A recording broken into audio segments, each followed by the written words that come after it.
He conducted with an abductee named Ralph Lyell, who claimed to have been repeatedly taken from the area by intelligent beings. Now, the story of Ralph here is quite flamboyant.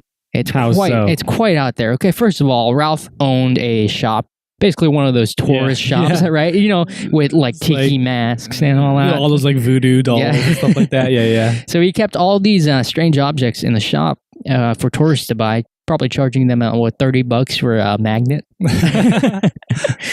Now, the mystical object that was the most strange one in his shop was a small wooden coffin with a glass sheet covering its front in order to peer inside.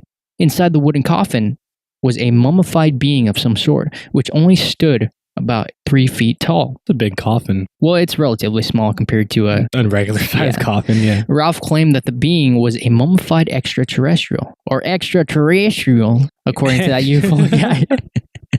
How did this whimsical salesman come to possess such a strange object?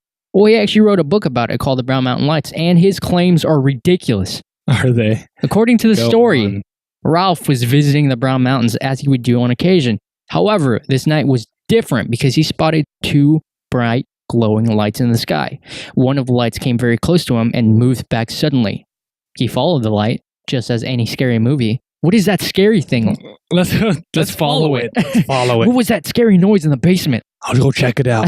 You guys stay here. Whatever you don't leave the house with a dangerous person in it.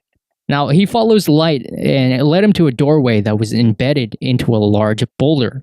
And he goes into the chamber, right? Right, like goes in every into movie. The door in the boulder. And the hallway is completely sheathed in clear crystal-like substance and perfectly sculpted. Although there should have not been any light within the area, he could see a shimmer in the distance. As for the source of the exotic light, he couldn't find out what it was. But he kept walking down the hallway, just as any regular person would. Yeah, of course he would. And his footsteps echoed loudly throughout the passage, and he finally reached an opening. And the opening was where the source of light was. And the source of light is actually the same spear that he saw earlier. Yep. And the glowing object began to speak to him. And what did it say they were? Okay. What were they? It told him of ancient worlds and beings that lived beyond this one. Then the orb revealed to him that these people he spoke of are Venusians from the planet Venus, but their world had been destroyed by a devastating accident.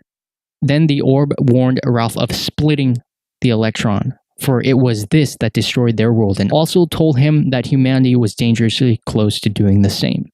Now, after the ball finished telling the story, he offered Ralph to transverse with it to the planet Venus. As its companion. Right. So, as any regular person would do, what did Ralph do? He agreed, of course. And they went on their way traveling with the light's traveling vessel. Upon traveling, Ralph noted that the vessel was capable of traveling at incredible speeds, reaching such a velocity that the stars appeared as pillars of light streaming past the ship.